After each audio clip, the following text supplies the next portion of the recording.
Hi guys, I thought I'd do a little chat today. Oh goodness. Again, sick. He was healthy for about a week and a half and now he's not feeling well again.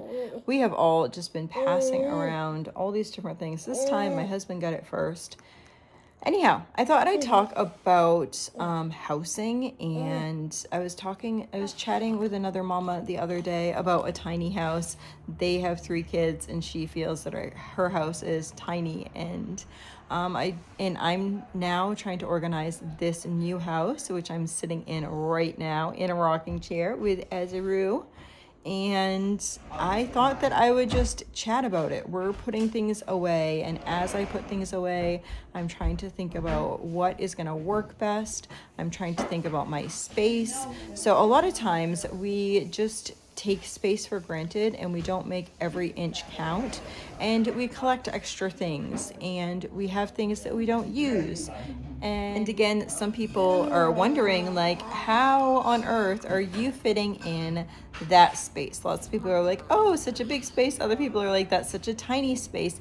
It's actually like the size of an average house, 2,100. So in the United States, the average size house in 2026 is between 23 and 2,400 square feet. So not exactly the biggest house in the world, 2,300 to 2,400 square feet. I know, now we're in 2,100 square feet. But we also have a 2-car garage. Not all houses are blessed to have a 2-car garage. The other thing is if you look up, sorry, I'm probably making it dizzy rocking him. If you look up the average house in the world house size, it's 750 to 1,400 square feet. That's the average in the world. So, just kind of average it out. Anyway, I know that we have a smaller than normal size house for our family. We need to all see our finances and decide what is going to be best for our household and our family. We really wanted to stay in an area that we could get really good medical care. And because of that, we live in a higher cost area. We also live within 30 minutes of the ocean. And so because of that, it's a higher cost area. We also live in the Northeast. That makes it a higher area.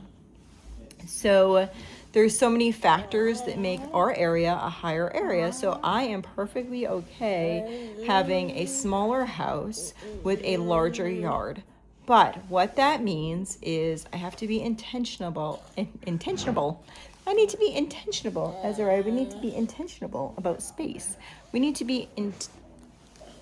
be intentional about our space. We have to make sure that our space is going to work for us, that we are getting rid of things, and I have to constantly be going through things, making sure that I'm getting rid of things that aren't serving me a wonderful purpose in my life. I really struggle with cleanliness. My house I was listening to a podcast earlier today, and it was from a large family mom. And she's like, I hope that my children understand that, okay, I have accepted that this is the level of cleanliness that is in our home right now, but it's not really how it would be if it were just me. Just saying, like, if I had a standard of cleanliness that it was just me and a couple kids that I could, like, physically be able to clean up after, my standard would be a heck of a lot different than a house with, we have 9 children under 18 and then adults as well. So it's just, there's lots of people, there's lots of moving parts, but we need to be intentional with space and everything. I'm thinking, okay, how can I organize this? What do I need to put there? So it kind of is like mentally just like, okay, what do we need? One thing that's kind of challenging with me is, as far as Azariah goes, would be, he hears me talking, so he's like looking up, trying to see if I can get it. There you go.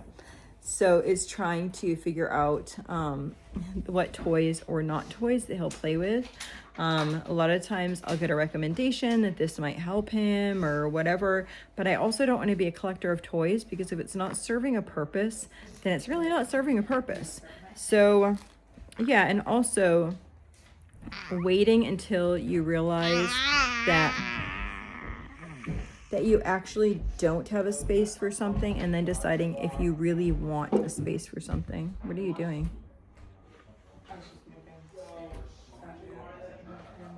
So although the numbers of our house seem really small, I'm going to be sharing with you how I organize those things in my home to make it a workable space. And I'm sharing this mainly for mamas who are trying to do the same thing so they can get ideas, because that's what happened to me. I actually was part of a group with like a lot of large families. I still am, but it's just different now. This is before Facebook. We started there was a group that was going on, just large families, all different denominations, Christians, there's Mormons, there's Catholics, there's Christians, there's, you know, a bunch of different denominations in there. But the big thing is that we were all large families. And so we all kind of would pass information to each other, little tips and tricks and little helps. So I've learned so much information over these years and have been blessed by these women who just gave me their tips and tricks. So I know, hey, I can use that, or I can't use that, or I can try that and see what works. So I'm hoping that my journey through setting up this house and making and creating this smaller space into our smaller space is helpful for some of those families. We live in a generation where so much stuff is either AI or the good side of things is always being shown. For instance, we see lots of people that make lots of money that have really big houses, or maybe they don't make that much money. Maybe they're just trying to get a house because of the way that it looks and feels, because it's big, because it's, me and my husband are really fairly intentional about our finances.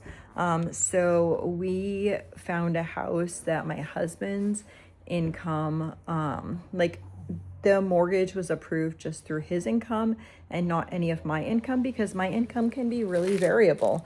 And so I don't want to use that as I'm always going to make this money.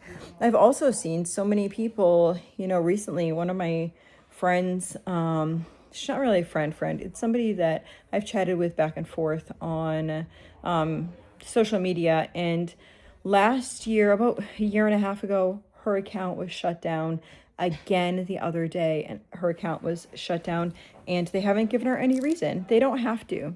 So tomorrow I could be done. Like if anyone decides that they want to shut me down, they can shut me down. Like I don't own the space on YouTube.